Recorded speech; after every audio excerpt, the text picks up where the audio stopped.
ஓம் சரவணபவா. என் அருமை பிள்ளையே, இன்று உன்னிடம் முருகன் சொல்லப் போகும் அருள் வாக்கு உன் இதயத்துக்கு வலிமை கொடுக்கப் போகும்.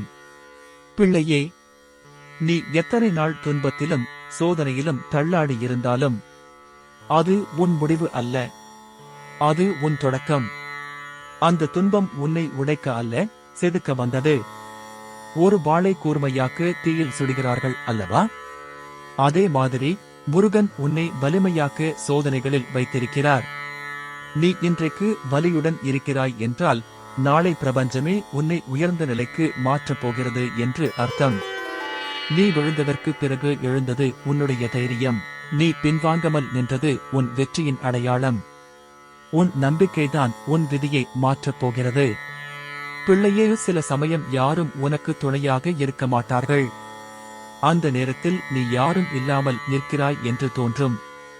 ஆனால் நினைவுக்குள், அந்த நேரத்திலும் எல்லா இடத்திலும் முருகன் உன் பின்னால் நின்று காப்பாற்றிக் கொண்டிருக்கிறேன். நீ தனிமையில் இருக்கவில்லை, நீ என் அருளில் இருந்தாய். நீ எத்தனை தடைகள் சந்தித்தாலும் முருகன் வேல் உன் முன் அரணாய் நிற்கும். அந்த வேல் உன் பயத்தை நொறுக்கி உனக்கான வெற்றி பாதையை திறக்கும். நீ நம்பிக்கை கொண்டு நடப்பாயாகில் உன் வழி தானாக வெளிச்சமாகும். பிள்ளையே, உன் வாழ்க்கையில் நடந்த துரோகங்களையும் துன்பங்களையும் நினைத்து வருந்தாதே. அவை உன்னை அழிக்கவில்லை, உன்னை உருவாக்குகின்றன. நீ இன்று வலிமையாக இருப்பதற்கு காரணம் நேற்று நீ துன்பப்பட்டதுதான். அந்த கண்ணீர்தான் இன்றைய உன் வலிமையின் வேர். நீ விழுந்தாலும் பரவாயில்லை பிள்ளையே, ஆனால் உன் முயற்சியை கைவிடாதே. நீ எழுந்தால் நான் உன்னோடு இருப்பேன். நீ முன்னேறினால் நான் உன் முன் வழிகாட்டுவேன்.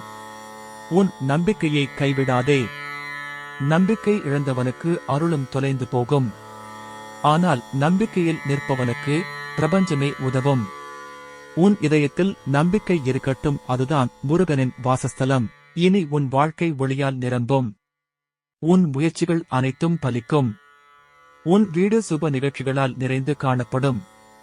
உன் முகம் புன்னகையால் மலரும். இது முருகனின் அருள் வாக்கு, இது சத்திய வாக்கு, நிச்சயம் பலிக்கும். ஓம் சரவணபவா. லைக், ஷேர், சப்ஸ்கிரைப் பண்ணுங்க.